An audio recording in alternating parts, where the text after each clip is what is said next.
Hello and welcome to tonight's show. Eyes are closed. Order in the court. Your body is still. Ladies and Your gentlemen, mind this is is in your your captain speaking. hands.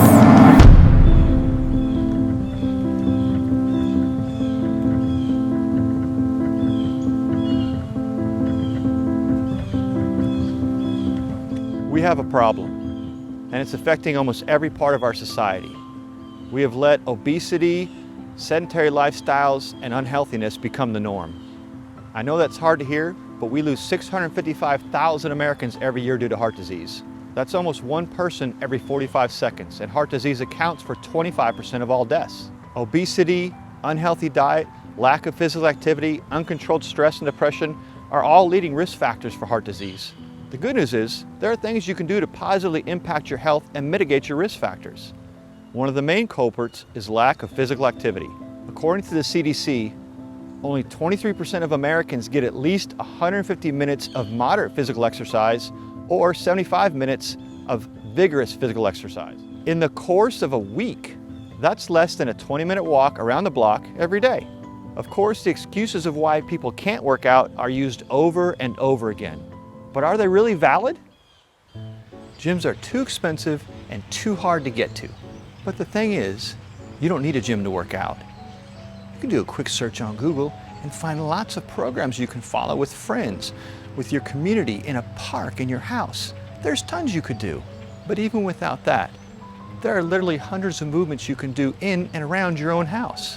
For example, you could go for a run, go for a walk, ride a bike, do a plank, do a squat, do some yoga, stretch, jump some rope, do a push-up, do a sit-up, do some lunges, do wall walks. There's plenty you can do. You just have to do them.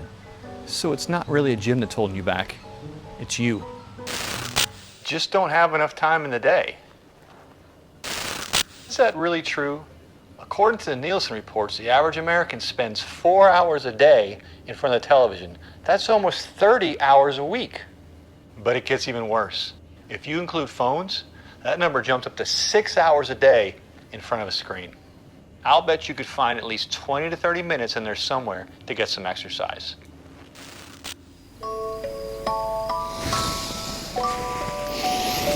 I'm too tired.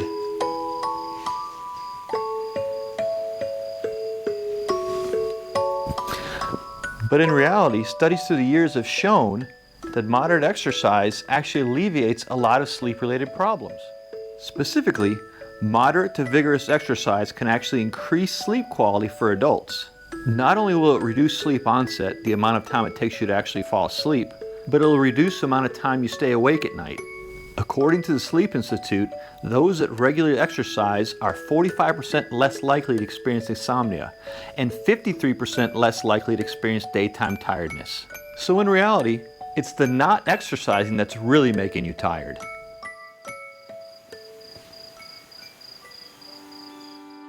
Most of these obstacles can be overcome fairly easily, but let's not talk about why we don't work out. Let's talk about why we do work out. Spoiler alert, not everyone works out for the reasons you think they are, and there's so many hidden benefits that come along with working out.